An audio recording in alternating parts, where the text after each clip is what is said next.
The power just died across the whole city. No hum, no streetlights, no glow on the horizon.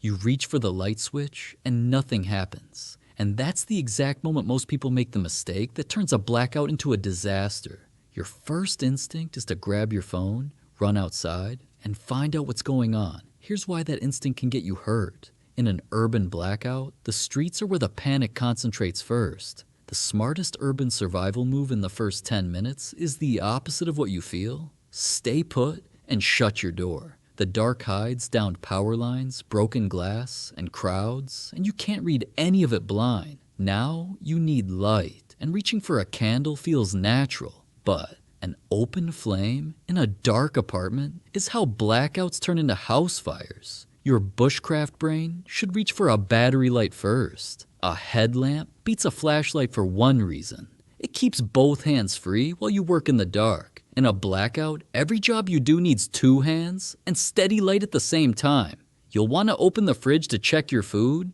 Don't. Every time that door opens, you bleed cold air, and in a long blackout, that's the difference between food that lasts a day and food that lasts 3. Here's the move almost nobody thinks of in time. Fill your bathtub and every container you own with water right now.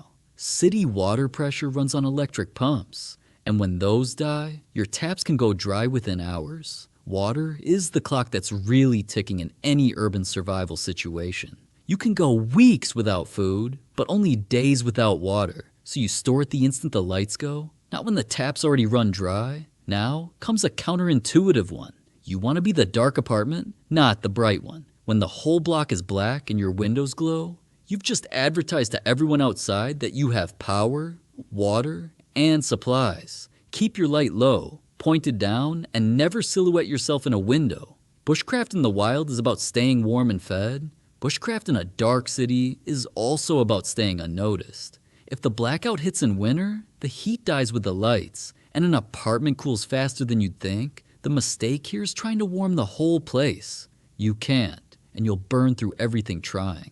Instead, you heat one room, the smallest one, close every other door, pile blankets over the gaps, and shrink your world down to a single space your own body can warm.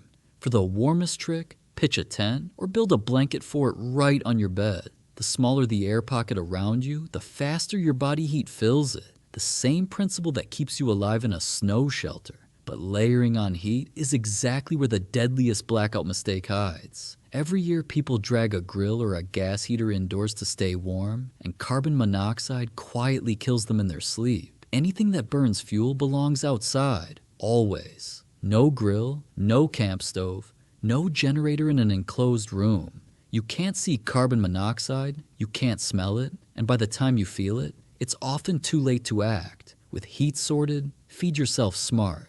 Eat the food that spoils first before it goes bad. The fridge stuff goes today, the freezer stuff tomorrow, and the cans and dry goods are your long game. Now look beyond your walls, because urban survival is about people as much as supplies. Before the blackout ever happens, you should already know who on your block is reliable and who isn't. A battery or hand crank radio is your lifeline to what's really happening out there. Rumors travel fast in the dark, and a calm voice on a real broadcast tells you whether to stay put or get out. Keep one bag packed and by the door the whole time. Water, a light, a knife, cash, and copies of your documents. If staying put ever stops being safe, you can't be packing in the dark while the situation gets worse. And know 2 ways out of your neighborhood on foot, because in a blackout, the roads jam and the cars become cages. The person who walks calmly out a side street beats the one stuck honking in gridlock every time. When the city goes dark, the real urban survival skill isn't a gadget. It's staying calm while everyone else panics.